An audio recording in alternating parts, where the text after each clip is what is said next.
আসসালামু আলাইকুম। আশা করি সকলে ভালো আছেন। আজকে আমি আপনাদেরকে একটা কথা বলতে চাই, সেটা হলো কিভাবে সকল পাপ থেকে মুক্ত থাকবেন। কোন আমল করলে আপনি নিজেকে সকল পাপ থেকে মুক্ত রাখতে পারবেন। হ্যাঁ, সেটা খুবই সহজ, আবার অনেক কঠিন।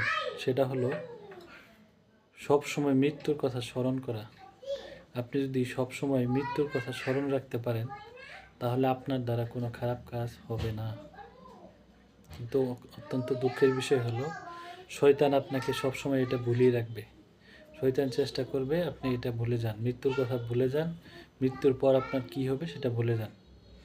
তো সুতরাং আপনি যদি সবসময় মৃত্যুর কথা স্মরণ রাখতে পারেন, তাহলে আপনার দ্বারা কোনো খারাপ কাজ পাপ হবে না।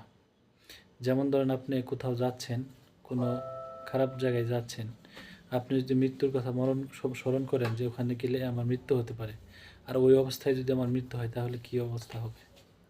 আল্লাহু আকবার। সুতরাং আসুন আমরা সব সময় মৃত্যুর কথা স্মরণ রাখি, তাহলে আমরা নিজেকে সকল পাপ থেকে মুক্ত থাকতে পারবো ইনশাআল্লাহ। আসসালামু আলাইকুম রহমতুল্লাহ।